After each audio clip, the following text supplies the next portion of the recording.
Jesús se dirige hacia Jerusalén. Esta no era la única vez en que Jesús había visitado la ciudad. Ya anteriormente había estado allí. Sin embargo, en esta ocasión era muy diferente.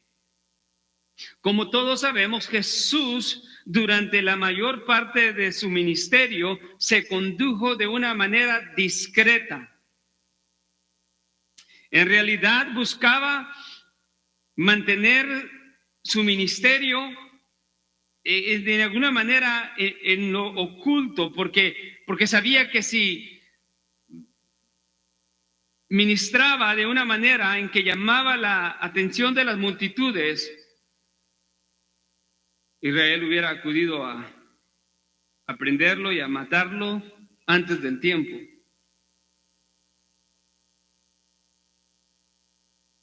En realidad él no buscaba atraer las multitudes en masas. ¿Se dio?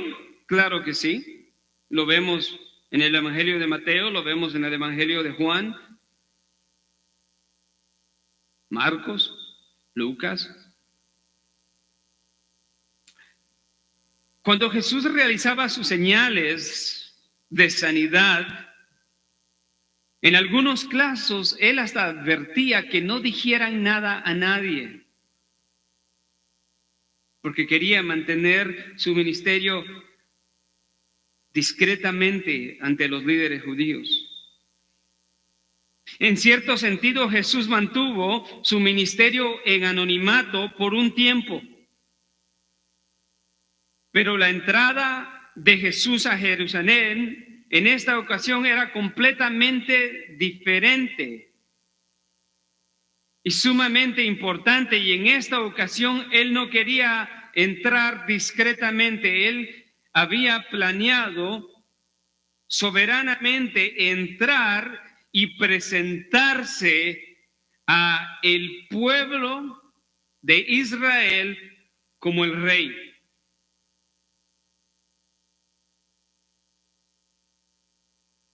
En esta oportunidad él entra montado en un pollino, lo cual era muy significativo porque cumplió la promesa de Zacarías 9:9. Los pollinos y los asnos no eran algo que toda la gente poseía, pero sí eran muy comunes. De hecho, tener un asna y un pollino eran señales de una posición social acomodada.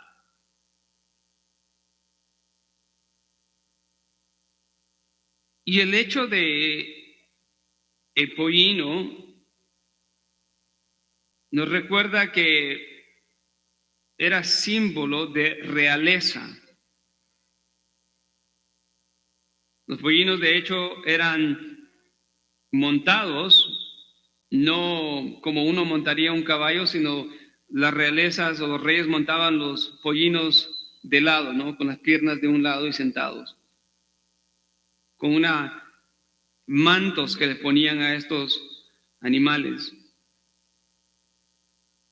Pero esto cumplió la profecía de Zacarías 9:9. O sea, lo que estamos viendo es que Jesús se está presentando ya no discretamente al pueblo de Israel, sino que se está presentando como rey. En realidad, este acontecimiento era la presentación de Jesús oficial como rey de Israel. Si antes se había ocultado y había procurado mantenerse en el anonimato, ahora ya no era así. Esta vez estaba haciendo una presentación oficial de quién él era verdaderamente. Y todo esto lo estaba haciendo coordinadamente. Y lo vemos del hecho con que le da instrucciones a sus discípulos para ir a la aldea que se encuentra cerca.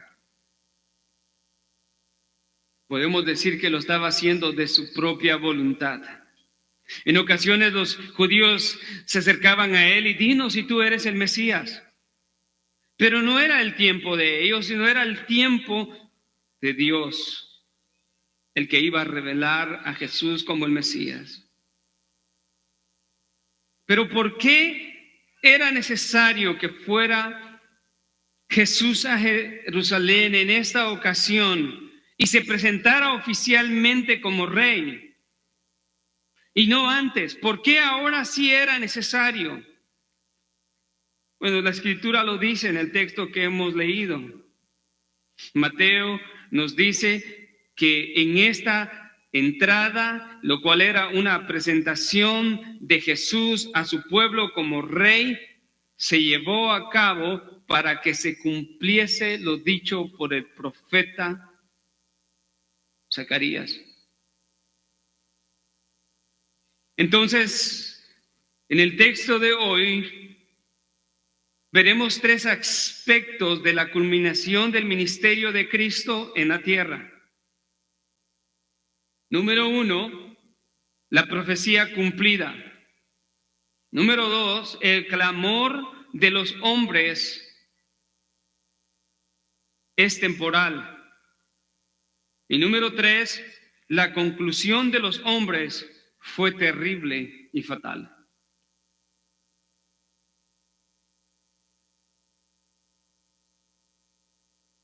De manera inicial, en nuestro primer punto, podríamos preguntarnos qué significa todo esto, qué significa la entrada de Jesús a Jerusalén. Y tenemos que recordar que el pueblo de Israel como nación, siendo el pueblo que Dios escogió para sus propósitos de ser luz a las naciones, esperaba el cumplimiento de la promesa de la llegada del Mesías. Israel como nación, como pueblo escogido por Dios, esperaba el cumplimiento de la llegada del Mesías prometido. Hablar del Mesías, entonces, es hablar de la esperanza del establecimiento del reino de Dios de acuerdo al entendimiento judío. Ellos esperaban un rey, ellos esperaban un Mesías prometido, ellos esperaban el establecimiento del reino davídico, en el cual este rey prometido a David reinaría eternamente. Desde Génesis a Malaquías y desde Mateo a Apocalipsis, el tema central de la Escritura es el reino de Dios. Eso es el tema central. Y se ve desplegado en toda la Escritura desde la promesa del reino. Y una vez la promesa recibida del reino, se ve en la esperanza del reino, en la expectativa de los hombres, en el cumplimiento de ese reino. Y se ve en el Nuevo Testamento, en el anuncio del reino, lo cual nos dice que habrá un día en el que se establecerá el reino de Dios completamente por la promesa hecha de Dios a David.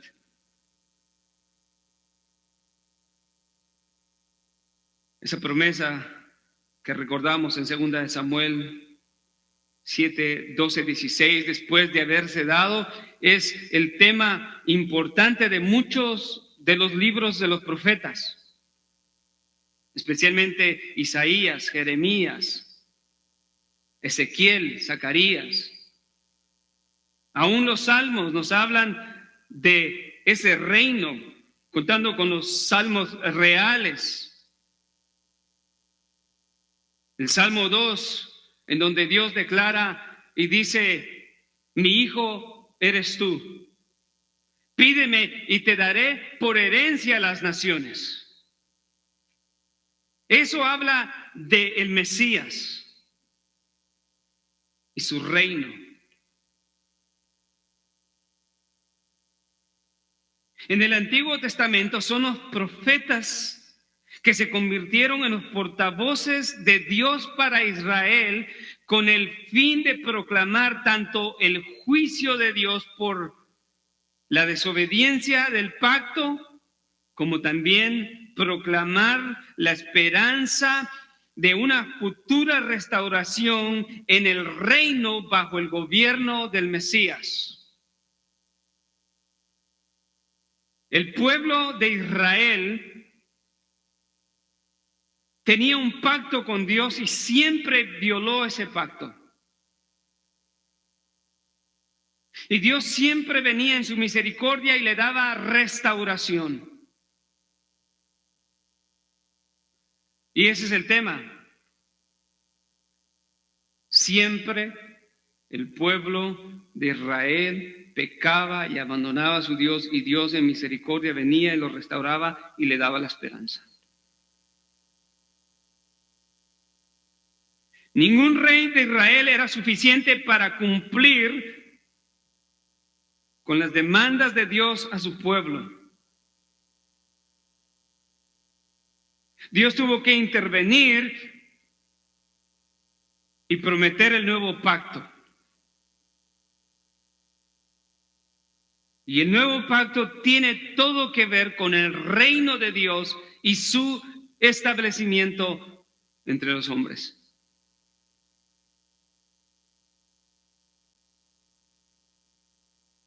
Los profetas menores tienen una frase que es muy común en sus escritos, en donde hablan del día del Señor.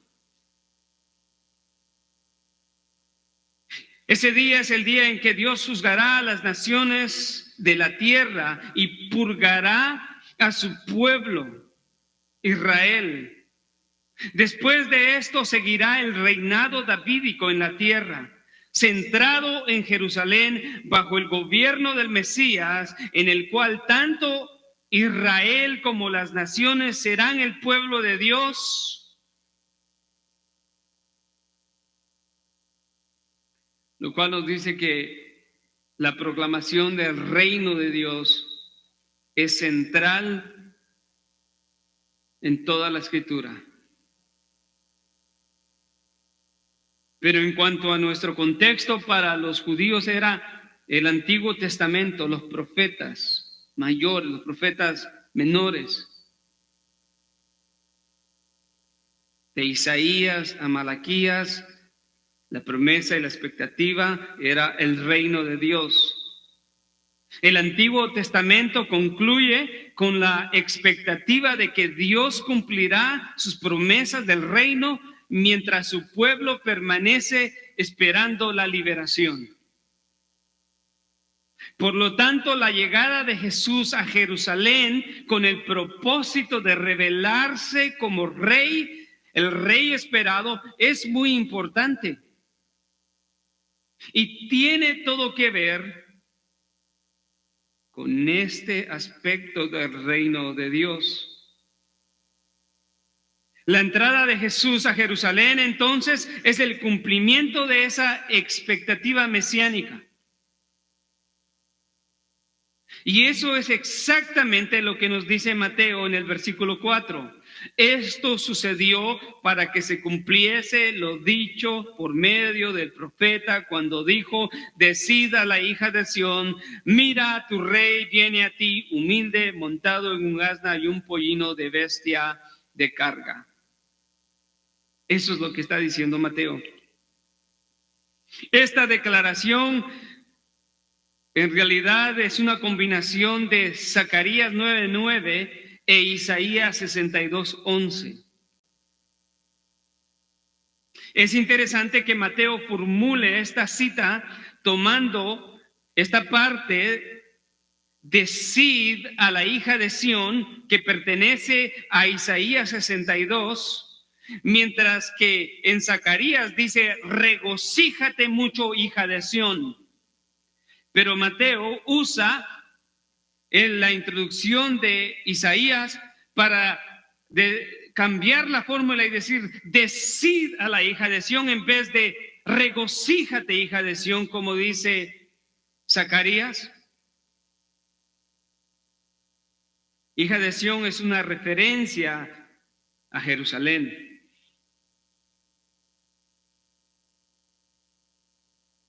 Aunque la profecía que se está cumpliendo es la de Zacarías, Mateo utiliza la introducción de Isaías porque en realidad Jerusalén no se estaba regocijando por la llegada de su rey.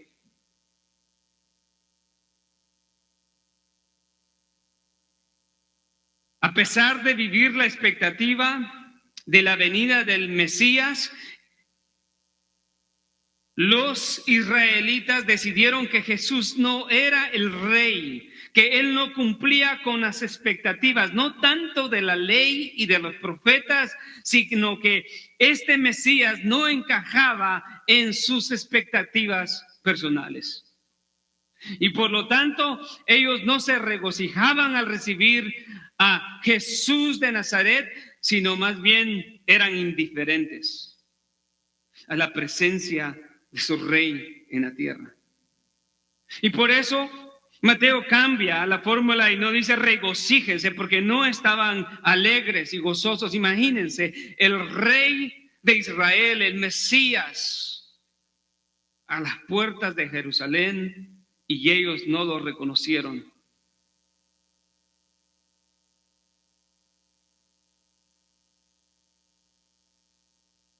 Es por eso que Mateo, en lugar de citar fielmente, alégrate mucho, lo cual implicaría que ellos tuvieran un conocimiento espiritual verdadero del Mesías, transforma el tono de la proclamación reveladora y dice, decida la hija de Sión, mira, tu rey está aquí, tu rey ha llegado. Esto suena más como una llamada de atención. Despierta Jerusalén, despierta Jerusalén porque el rey está aquí, porque tenían que haberse alegrado, pero no estaban alegrándose. Estaban involucrados en sus pecados, alejados de Dios, a tal punto que no podían reconocer a su rey. Y esto debe de llevarnos a una reflexión personal. Cada uno de nosotros aquí en esta tarde deberíamos de estarnos preguntando cuál es nuestra reacción ante la realidad de que Jesús está aquí en nuestra vida. ¿Actuamos indiferentemente o actuamos como ese pueblo que estaba muerto en delitos y pecados y que eran insensibles a la gran realidad de que verdaderamente estaban delante de la presencia del Rey de Reyes? Esa es una buena pregunta para nosotros.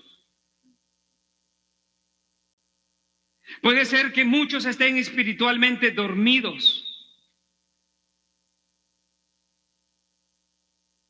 y hayan olvidado que su vida debe de ser una vida de gozo, de santidad y de devoción a Dios.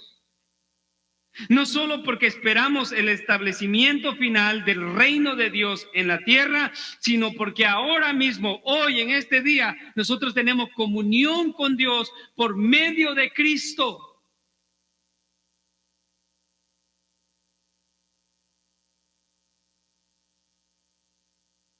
Podemos y tenemos entrada libre al Padre por lo que Cristo logró en la cruz del Calvario. Y tenemos una comunión profunda por el poder del Espíritu Santo. El creyente no puede en sí vivir en apatía a su Rey.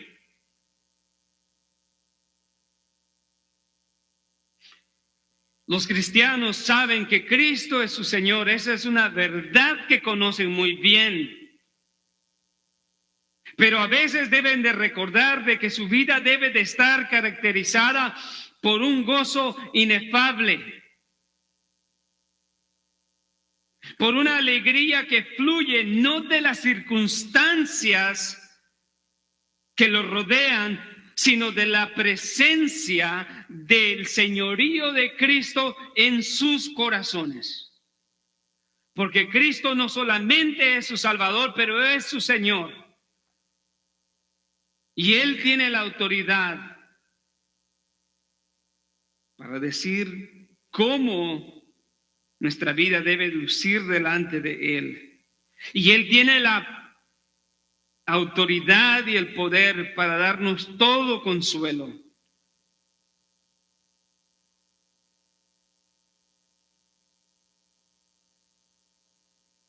Esto es importante que lo medite cada creyente. No son las circunstancias que nos rodean, sino la presencia y el señorío de Cristo en nuestras vidas. Hermanos, nosotros esperamos a Cristo una segunda vez.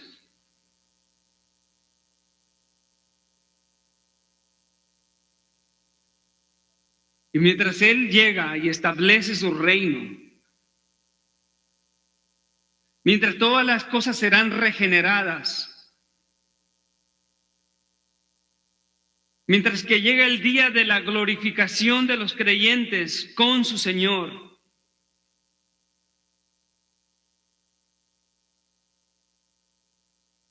vivimos conscientes de su presencia entre nosotros. Y eso tiene implicaciones en todas las áreas de nuestra vida. Si en verdad creo eso,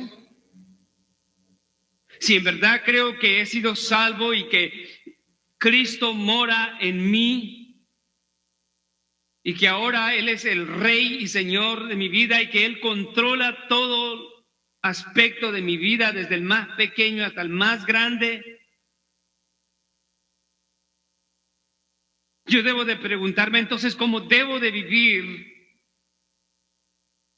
en armonía con esa verdad.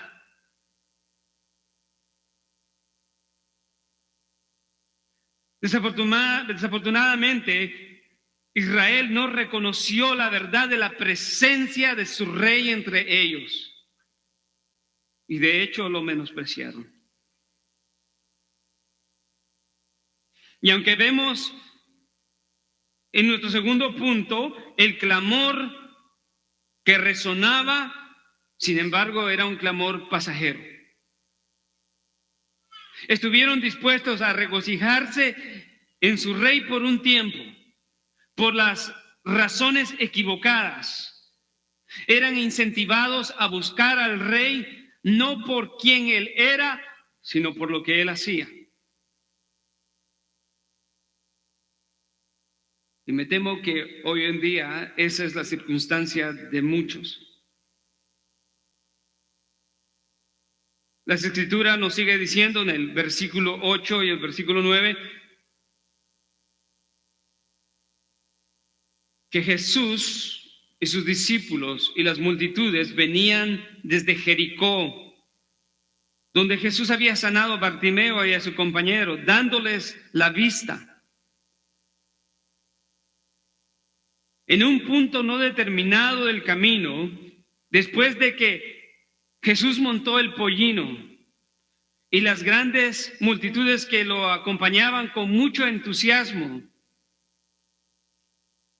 Mateo nos dice que casi todos, sino más bien la mayoría de los que lo acompañaban a Jesús desde Galilea, tuvieron a la vista Jerusalén.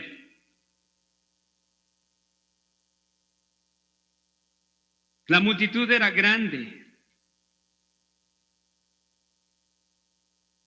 Personas de Galilea, de las aldeas, de los alrededores que venían escuchando que el Mesías iba rumbo a Jerusalén y deciden unirse a la procesión. Mateo nos dice que había multitudes delante de Jesús y multitudes detrás de Jesús. Desde un punto de vista cultural y socioeconómico, la mayoría de los que iban con Jesús era gente humilde, era gente pobre, era gente necesitada, era gente marginada, personas que se habían maravillado con el ministerio de Jesús y con su proclamación del reino. Estas multitudes, en cierto sentido, pertenecían a una clase diferente a la de los judíos de Jerusalén. Los judíos de Jerusalén eran considerados como más cultos, con mayor poder adquisitivo, tenían más dinero. Y en cierta manera pertenecían, de acuerdo a sus estándares, a una clase superior. Así se consideraban los judíos de Jerusalén cuando miraban a los judíos de afuera. Es interesante entonces notar que la necesidad y las circunstancias difíciles de la vida tienden a ser instrumentos en las manos de Dios para ablandar el corazón de los hombres. Pues en Jerusalén había un rechazo profundo de Cristo Jesús como el Mesías. Y sin embargo, la gente de los alrededores, la gente pobre, la humilde, los marginados, los olvidados, tenían un corazón para el mensaje del Mesías.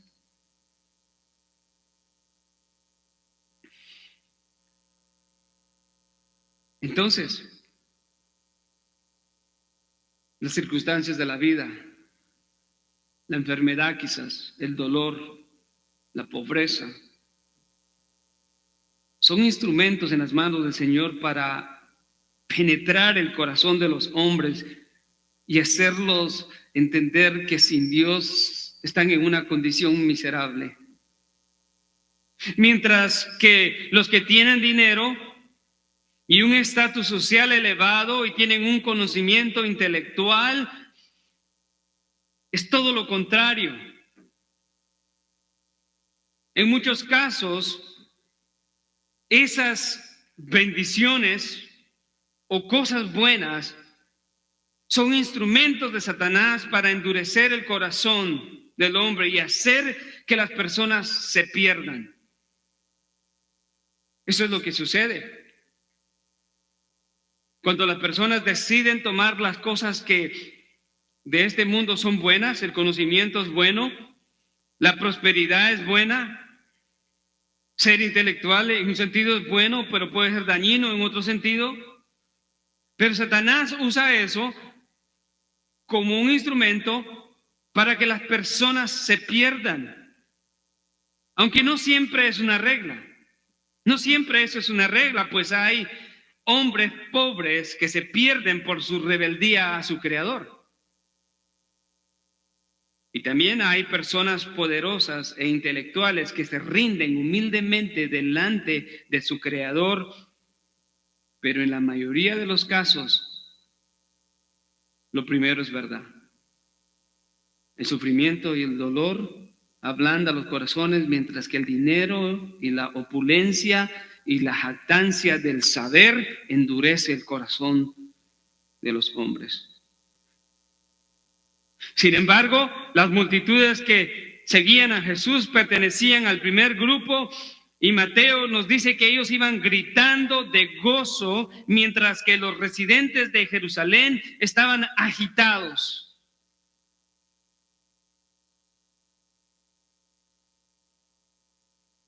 En el Evangelio de Lucas, en el capítulo 19,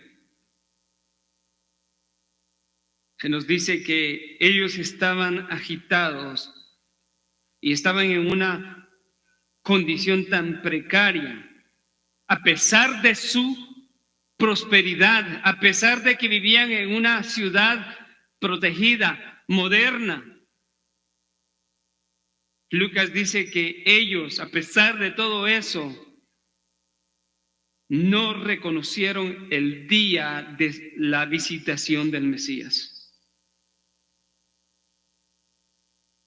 Mientras la multitud iba llena de gozo y del entusiasmo generado por ver a Jesús que iba rumbo a Jerusalén,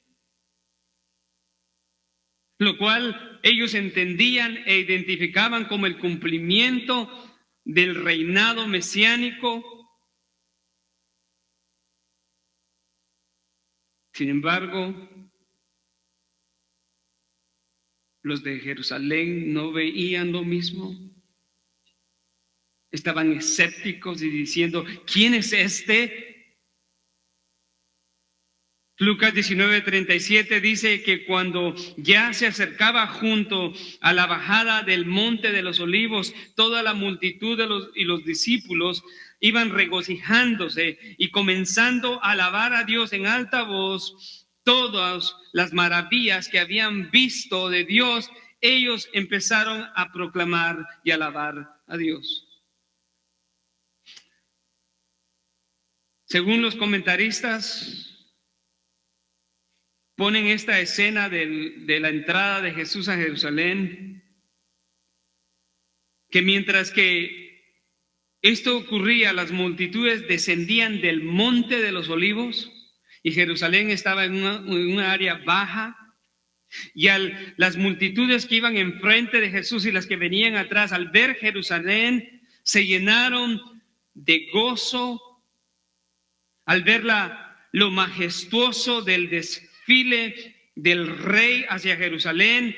Irrumpieron con gozo de alabanza. Mateo es más explícito y dice que las multitudes gritaban, y lo que gritaban era: Hosana al Hijo de David, bendito el que viene en el nombre del Señor, Hosana en las alturas. Ese cuadro tuvo que haber sido maravilloso. Venir bajando y ver la majestuosidad de Jerusalén y al mismo tiempo ver la majestuosidad del rey que venía a Jerusalén con multitudes. ¿Quién no iba a proclamar y alabar a Dios así? Lucas dice que ellos empezaron a proclamar y alabar a Dios porque habían visto todas estas maravillas. La palabra Hosana significa sálvanos o sálvanos, te rogamos. Para este tiempo, la palabra Hosana se había convertido en una expresión litúrgica de alabanza que se expresaba durante la fiesta de los tabernáculos. La fiesta de los tabernáculos era esa fiesta que los judíos celebraban, que recordaban su periodo en el desierto, cuando vieron las maravillas de Dios, cuando salieron de Egipto y fueron liberados. Y por eso es que ellos recordaban y cantaban este canto de alabanza a Dios. No tanto era un ruego, sálvanos, sálvanos te rogamos, sino en realidad era casi una cita literal del Salmo 118. De hecho, se usaban el Salmo 113 hasta el Salmo 118 como alabanzas durante estos tiempos.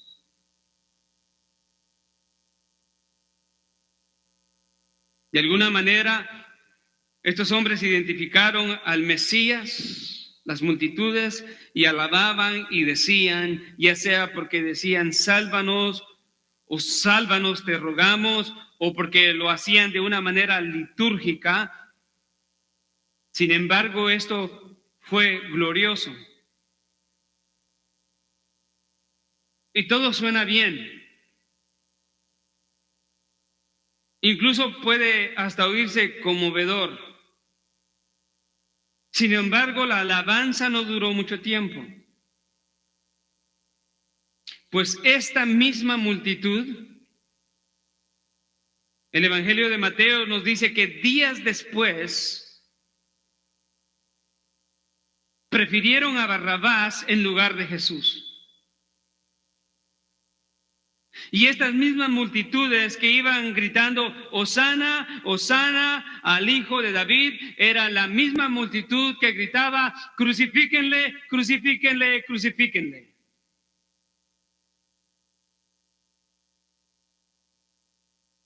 Y aun cuando Pilato argumentaba con ellos y les decía, ¿qué mal ha hecho este hombre? Ellos respondían diciendo, gritaban, sea crucificado y que su sangre sea sobre nosotros. Todo lo conmovedor del desfile de la profesión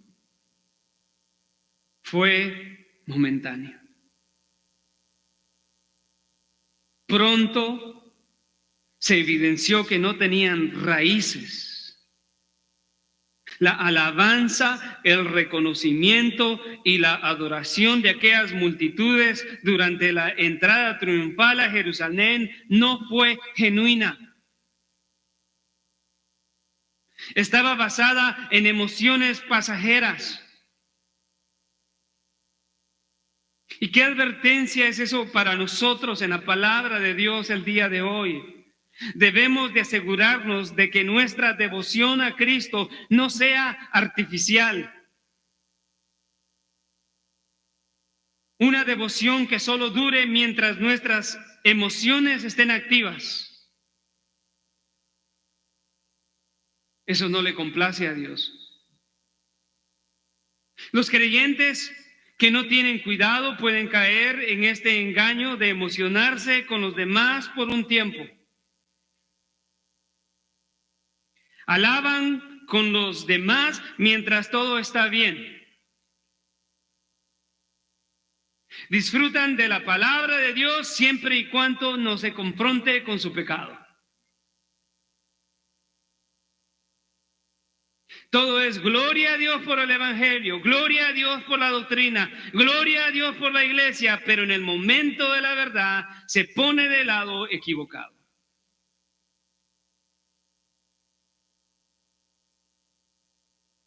¿Y sabe qué?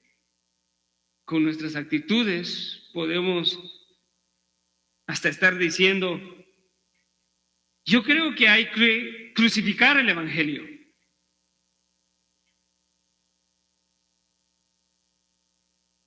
Cuando son llamados al sacrificio, dicen, no, hay que crucificar el Evangelio.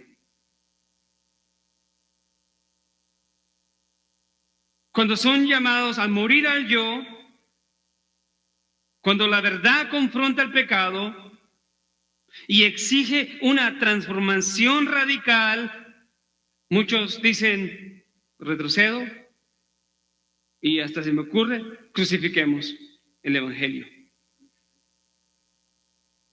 Estos hombres que iban alabando a Jesús, Hosana al Hijo de David, Hosana, bendito sea el que viene en el nombre del Señor, cuando entendieron las demandas del rey, dijeron, crucifícalo.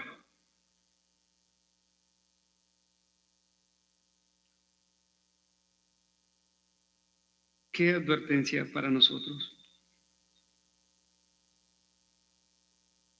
Nuestra devoción a Dios debe de ser constante, debe de ser genuina, debe de ser examinada. La mejor manera de examinar nuestra devoción a Dios y nuestra alabanza a Dios en todo lo que hacemos es a través de su palabra. Hermano, ¿cuánto necesitamos ser humildes y venir y postrarnos delante de Dios y decirle, Señor, ayúdame porque yo no quiero fallarte, yo no quiero ser no genuino delante de ti, yo quiero ser un adorador verdadero, alguien que proclama las verdades bíblicas, pero que el día de mañana no se aparta de ellas.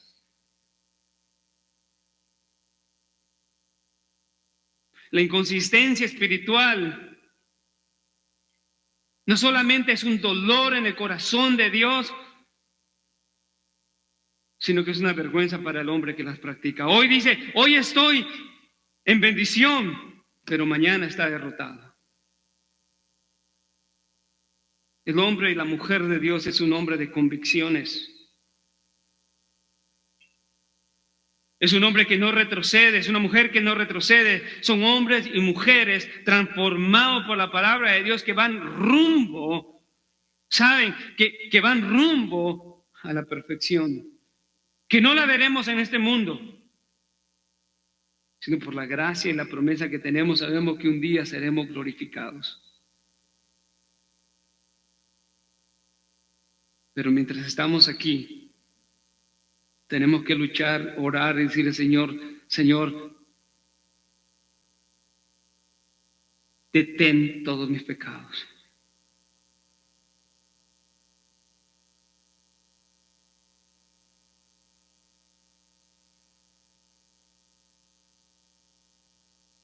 ¿Sabe que hay una diferencia entre los que permanecen en verdad firme y hay algo que los caracteriza y es la obediencia?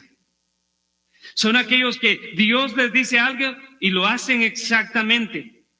Vea conmigo el texto que estamos viendo.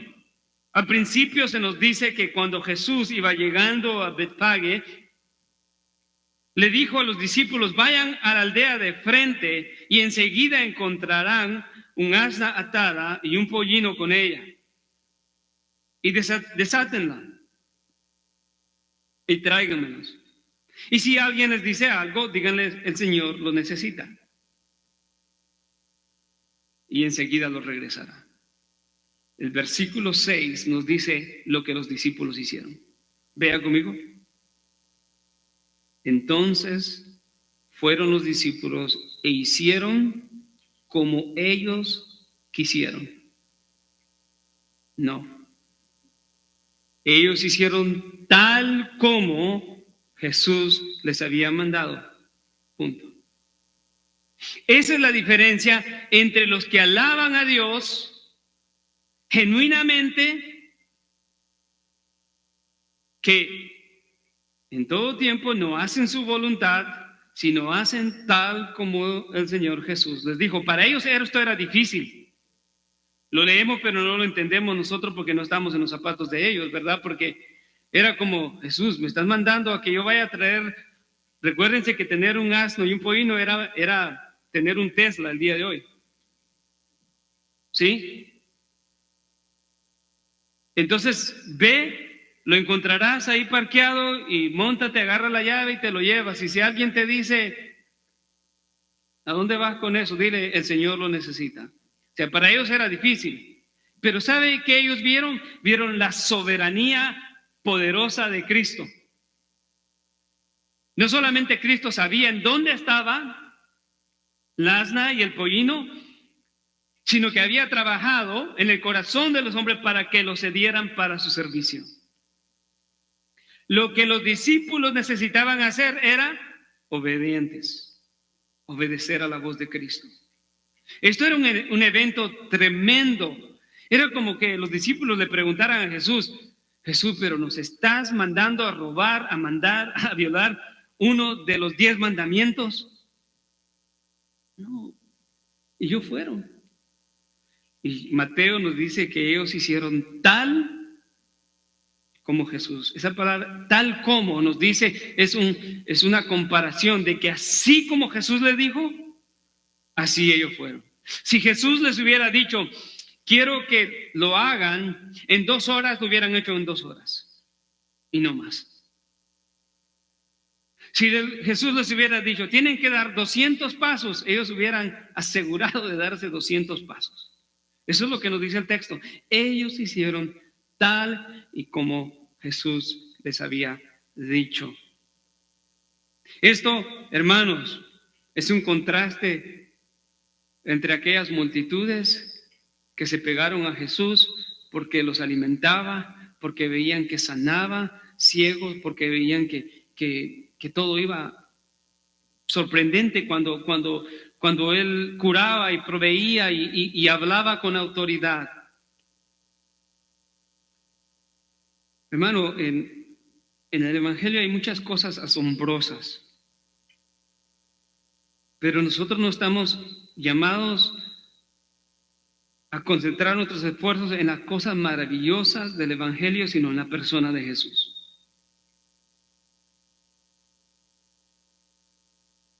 Porque puede ser que aunque las cosas en las que estemos poniendo nuestra esperanza sean cosas buenas y gloriosas, pero si las separamos de Jesús no significan nada. Así que si yo predico sin tener en mente que el propósito es la exaltación y la glorificación de Cristo, de nada sirve. Tarde o temprano el pueblo recibirá esa consecuencia. Si los que dirigen en adoración y alabanza no lo hacen para la gloria y la exaltación de Cristo, para nada sirve. Tarde o que temprano eso se evidenciará y llevará consecuencias en la vida de las personas. ¿Sabe por qué? Porque lo falso nunca dura. Eso es verdad hasta en los productos que compramos, ¿no? No compres imitación porque no te va a durar. Mi esposa me dijo eso hace 4 semanas y no le hice caso. Le dije, pero estos zapatos cuestan $20, pero no te van a durar. Y se lo conté a Ernesto. Hermanos, el punto es, lo que no es genuino se acaba. Los creyentes no pueden ser así. Los creyentes deben de crecer, no deben de sentirse tranquilos con su nivel espiritual y pensar, todo lo que estoy haciendo está bien, yo he de ser espiritual. No, debemos de crecer continuamente en la palabra de Dios. Estos hombres se habían maravillado con las cosas que veían de Jesús, pero no tenían una relación profunda a Jesús como sus discípulos. ¿Qué fue lo que Jesús le dijo a Pedro cuando Pedro le dice, Señor, que no ocurra que vayas a la cruz? Jesús le dice, apártate de mí, Satanás. Si Jesús me dice a mí, Satanás, yo salgo corriendo. No sé qué me pasaría. Sin embargo, Pedro permaneció firme. Hermanos, hay una diferencia entre un creyente que tiene una relación profunda con Cristo y alguien que se maravilla con Cristo solo por ciertos aspectos de lo que se hace en Cristo, pero no está fundamentado en él. ¿Cuál es la solución? Tener una relación profunda con Cristo, una relación genuina. Una relación genuina y profunda, sincera.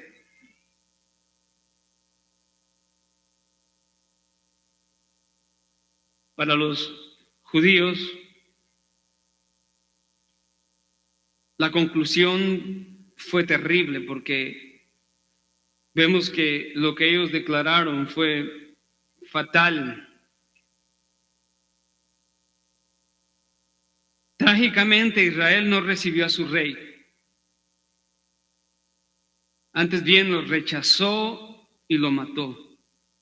El Evangelio de Juan dice, en el mundo estaba y el mundo por él fue hecho, el mundo fue hecho por medio de él, pero el mundo no lo conoció. La siguiente frase, a los suyos vino y los suyos no lo recibieron. El pueblo de Israel no recibió a suyos. Algunos aparentemente lo recibieron, Hosana al hijo de David, y después tomaron el lado equivocado. Las consecuencias del rechazo a su rey fueron devastadoras. Mientras que el Evangelio de Mateo nos dice que las multitudes iban delante y detrás, regocijándose, gritando y clamaban y alababan a Dios porque Jesús llegaba a Jerusalén. El Evangelio de Lucas, en el capítulo 19, versículo 41, nos dice que cuando Jesús vio la ciudad de Jerusalén, lloró sobre ella. Qué contraste, ¿no? La gente iba gritando y alabando y Jesús iba triste, miró Jerusalén y lloró.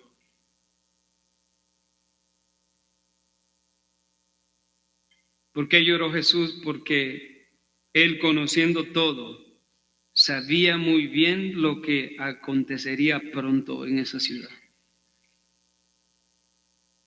Él sabía. De hecho, en el Evangelio de Mateo, aquí empezamos a ver una serie de eventos y conflictos entre Jesús, específicamente en Mateo 23, en donde Jesús sanciona a los fariseos más de 8 veces y le dice: hipócritas, hipócritas, hipócritas, sepulcros blanqueados.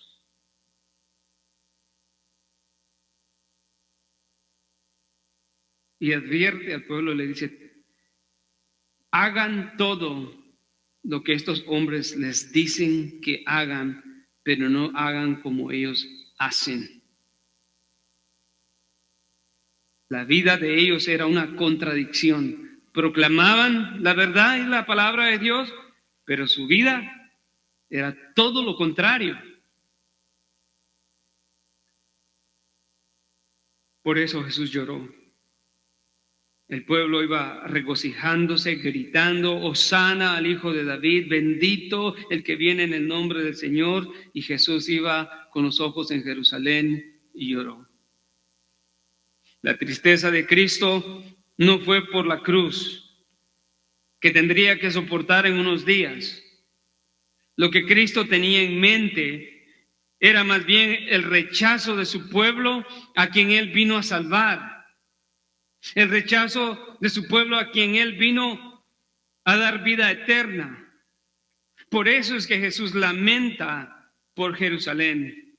Mateo 23, 37 al 39 dice esto, las palabras de Jesús, cuando todo esto ya se estaba llevando a cabo y estaba aconteciendo el conflicto interno, y antes de ir a la cruz, Jesús dice: Jerusalén, Jerusalén, que matas a los profetas y apedreas a los que son enviados a ti, cuántas veces quise juntar a tus hijos como la gallina junta sus pollitos debajo de sus alas, y no quisiste.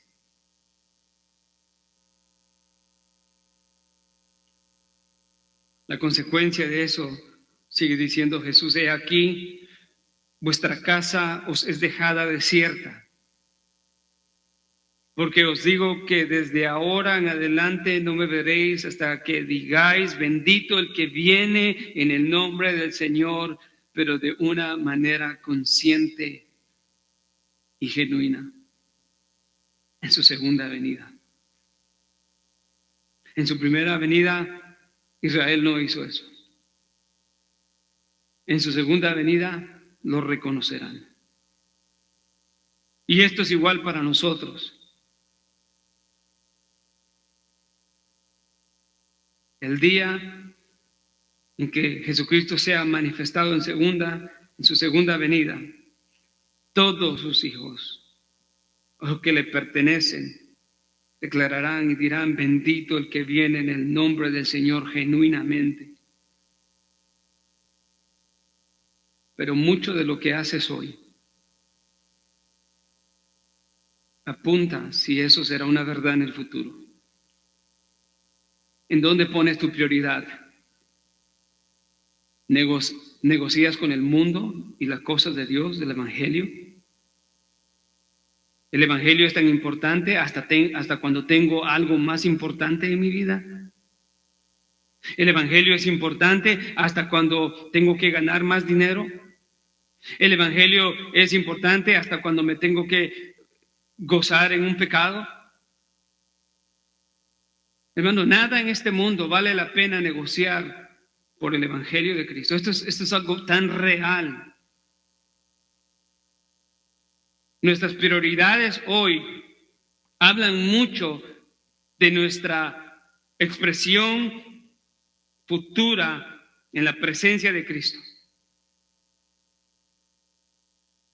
La Escritura nos dice que cuando finalmente Jesús entró a la ciudad, la gente estaba agitada, estaba en conmoción.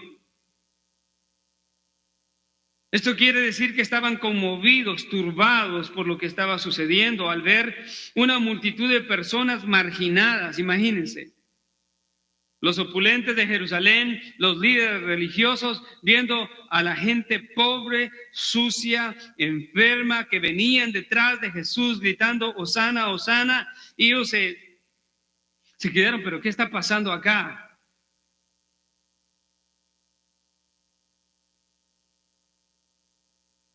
Ellos tenían muchos prejuicios.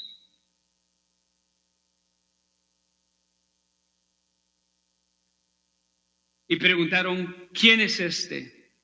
Y los que venían con Jesús proclamando a una, le dijeron, este hombre es un hombre originario de Nazaret y viene como rey. Los de Jerusalén, ¿qué?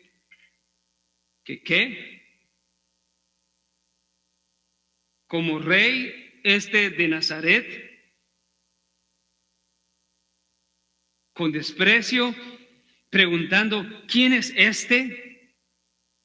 Eso es la frase que usa la Biblia. ¿Quién es este? La respuesta de las multitudes que minutos antes alababan nos sorprende, incluso hasta nos puede entristecer profundamente. Y casi hasta podemos bajar los brazos con decepción y preguntarnos, pero ¿por qué contestaron así si estaban alabando a Cristo diciendo, Él es el Mesías, el Hijo de David, el que viene en el nombre del Señor? Ellos deberían de haber contestado a la pregunta de la gente de Jerusalén, ¿quién es este? Deberían de haber proclamado, este es el Mesías, el Hijo de David, el Rey de Israel. Sin embargo, respondieron, este es Jesús el profeta. Y todavía sabiendo el estigma le dicen, y es de Nazaret de Galilea. Y los de Jerusalén no decían cosas buenas de los de Nazaret de Galilea. ¿Se recuerdan cuando los discípulos encontraron a Jesús y Natanael dice, ¿de Nazaret saldrá algo bueno? Esa era la mentalidad de ellos. El fallo de las multitudes no solo estuvo en lo esporádico y superficial de su alabanza, sino que también en su entendimiento incompleto e incorrecto de quién era Cristo. Aunque es cierto que las Escrituras presentan a Cristo como profeta, Jesús no vino al mundo para ser proclamado solamente como profeta. Él vino para ser recibido como el Mesías, el Hijo de Dios, el Rey de Israel y nada menos. Cualquier otro conocimiento deficiente de la persona de Jesús producirá vidas deficientes. No hay otra forma de entrar en la esperanza del reino futuro de Cristo, sino es mediante un conocimiento completo, bíblico y verdadero de quién es Jesús. Toda otra noción o propuesta acerca de Jesús fuera de las Escrituras es insuficiente. Jesús es el Hijo de Dios. Él es el Dios hombre. Él es la segunda persona de la Trinidad. Él es el Dios mismo en carne. Él es el Rey soberano y tiene un reino. Cualquier presentación menor o entendimiento menor de esto Jesús no salva, no redime y no nos lleva al reino.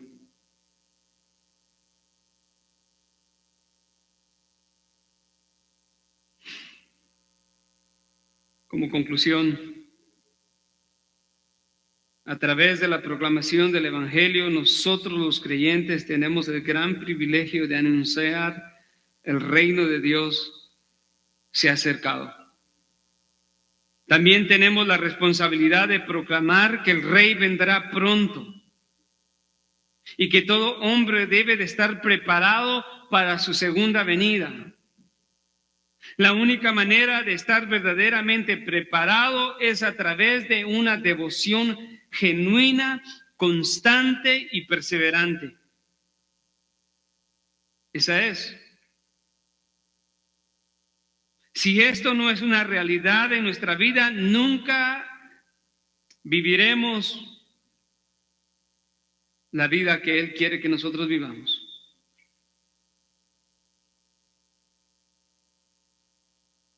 Viviremos una vida en angustia, en incertidumbre, pero si vivimos una vida de acuerdo a como su palabra lo estipula y como una fe que tiene un conocimiento genuino de Él, quiere decir que nosotros conocemos a nuestro Salvador y quién y qué hará por nosotros.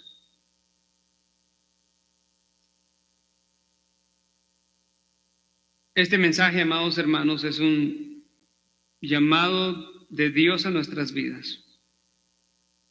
Un llamado a vivir en verdadera devoción a Cristo. Una vida de devoción reconoce el señorío y la realidad de Cristo en este tiempo, hoy, no mañana, en su vida. Se caracteriza por la adoración continua, no esporádica y superficial. Se afirma en el conocimiento profundo de quién es Jesús, el Hijo de Dios encarnado, el único que puede darnos salvación, el único que nos da entrada a su reino. No lo perdamos de vista, como Jerusalén. Sería lo más trágico, que teniéndolo enfrente lo perdemos de vista.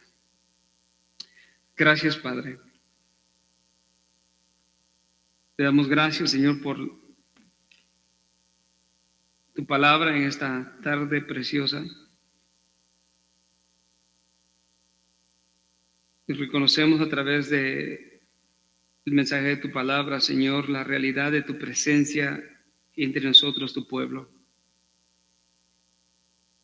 Y eso determina una vida de devoción, de adoración genuina, que es permanente. Sabemos, Padre, que no muchos te reconocerán en la proclamación del Evangelio. Pero te damos gracias que tú, por tu gracia y por la regeneración que has efectuado en nosotros, hemos podido reconocer, Señor, quién eres tú. Reconocemos no solamente tu poder, tu divinidad, tu deidad, Señor, no por nuestras habilidades intelectuales, sino porque nos has dado vida, habiéndonos traído de muerte a vida, de las tinieblas a la luz. Por eso nuestra vida hoy, Señor, entendemos debe de caracterizarse por un reconocimiento, devoción y adoración plena. Gracias te damos, Padre, por este momento tan especial delante de ti y delante de tu palabra. En el nombre de tu Hijo amado Cristo. Amén.